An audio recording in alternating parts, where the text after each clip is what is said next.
Assalamualaikum warahmatullahi wabarakatuh. Saya Muhammad Derwan dari kelompok 12 akan mempresentasikan presentasi kita hari ini tentang syariah, fikih, dan konon selengkapnya. Pengertian syariah. Syariah itu adalah berasal dari kata syariah yang berarti jalan menuju sumber air. Menurut istilah, hukum yang diatur oleh Allah Subhanahu wa taala untuk hambanya melalui lisan para rasul.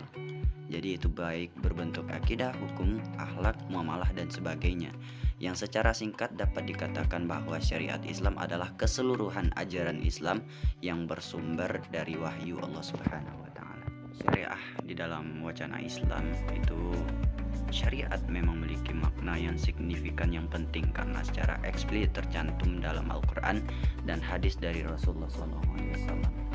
Mana al-qatan seumpamanya mendefinisikan sebagai segala ketentuan Allah yang disyariatkan bagi hamba-hambanya, baik itu ritual atau ibadah, sosial, ekonomi, moral, hukum, akhlak, dan lain-lain sebagainya. Selanjutnya pengertian fikih. Fikih menurut etimologi adalah berarti paham, yaitu memahami sesuatu, atau menurut istilah fikih adalah pengetahuan tentang hukum syara mengenai perbuatan manusia yang diperoleh dari dalil-dalil yang rinci.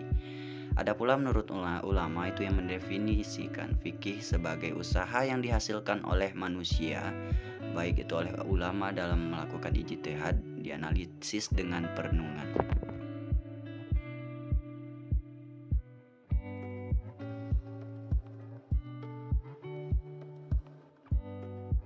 Dan memperhatikan watak dan sifat fikih adalah hasil jerih payah fuqaha.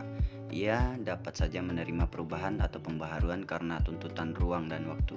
Definisi ini dapat disimpulkan bahwa fikih adalah hasil ijtihad para ulama berdasarkan kaidah-kaidah usul fikih. Selanjutnya pengertian konon. Konon itu berarti undang-undang. Pada awalnya dipakai dalam artian garisan, kemudian dipakai dalam arti kaidah. Dalam bahasa Arab, konon berarti juga ukuran. Ulama usul mempergunakan kata konon ini adalah untuk pencipta undang-undang.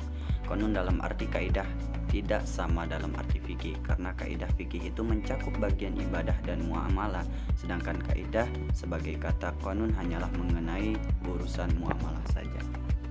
Terdapat perbedaan mendasar antara syariah dengan fikih. Yang pertama, syariah itu terdapat di dalam Al-Quran dan Sunnah atau hadis, sedangkan fikih itu terdapat di dalam kitab fikih.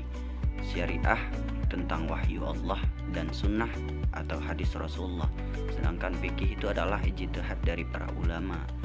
Yang ketiga, selanjutnya bersifat fundamental. Syariah itu bersifat fundamental, sedangkan fikih itu bersifat instrumental. Yang selanjutnya, ketetapan Allah dan Rasul berlaku abadi kalau syariat, sedangkan fikih itu adalah karya hasil ijtihad dari manusia. Selanjutnya perbedaan fikih dan konon. Fikih yang pertama itu terdapat khilafiyah di dalamnya. Yang kedua, hukum dan sanksinya dari Allah Subhanahu wa taala atau di akhirat. Yang ketiga itu pengalamannya tidak memaksa atau tergantung kepada keinginan seseorang untuk menjalankannya. Sedangkan konon sendiri, yang pertama itu terdapat hukum atau undang-undang yang diambil dari pendapat atau ijtihad dari para ulama. Yang kedua, sanksi dari manusia atau di dunia.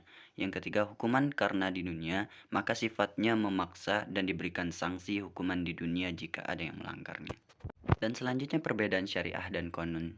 Syariah itu sendiri aturan yang berasal dari Allah dan pembawa risalahnya, yaitunya Rasulullah SAW dalam artian Al-Quran dan As-Sunnah. Dan yang kedua, mengatur hablum minallah atau hubungan dengan Allah untuk taat dengan perintahnya. Yang ketiga itu adalah sanksi dari akhirat yang diberikan oleh Allah. Dan perbedaan konon dari syariat adalah hukum atau peraturan dari konon itu dibuat oleh manusia atau pemimpin atau pembuat undang-undang di suatu tempat atau negara. Yang kedua, perbedaannya dengan syariat adalah patuh kepada ulil amri dengan ketentuan hukum, tidak bertentangan dengan syariat atau hukum Allah. Yang ketiga itu sanksinya terdapat di dunia yang diberikan oleh para penegak hukum. Selanjutnya lembaga peradilan di dalam Islam. Kita mengambil contoh pertama dari masa Abu Bakar As-Siddiq. Di dalam masalah peradilan, Abu Bakar mengikuti jejak Nabi Muhammad SAW, yakni ia sendirilah yang memutuskan hukum di antara umat Islam di Madinah, sedangkan para gubernurnya memutuskan hukum di antara manusia di daerah masing-masing di luar Madinah. Adapun sumber hukumnya adalah Al-Quran dan Sunnah ijtihad setelah pengkajian dan musyawarah.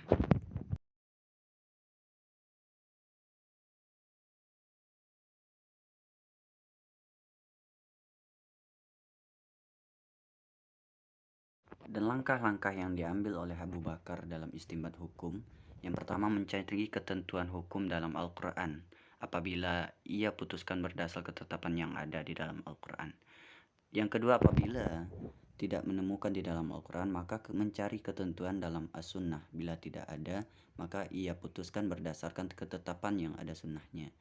Dan yang ketiga, apabila tidak menemukannya di dalam as-sunnah, ia bertanya kepada para sahabat dengan musyawarah.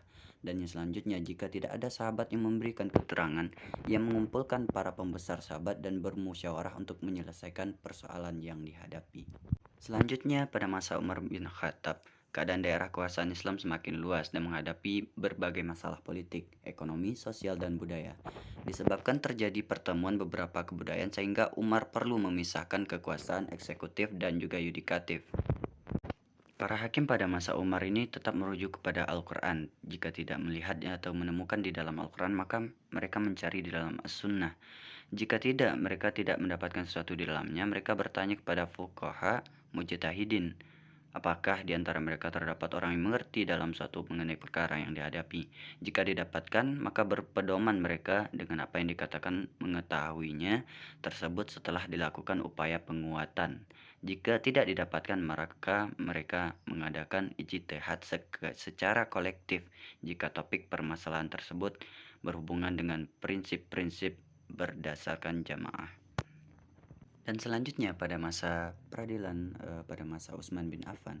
Utsman bin Affan adalah orang pertama yang mengkhususkan kantor untuk peradilan, sedangkan peradilan dalam masa dua khalifah sebelumnya dilaksanakan di masjid.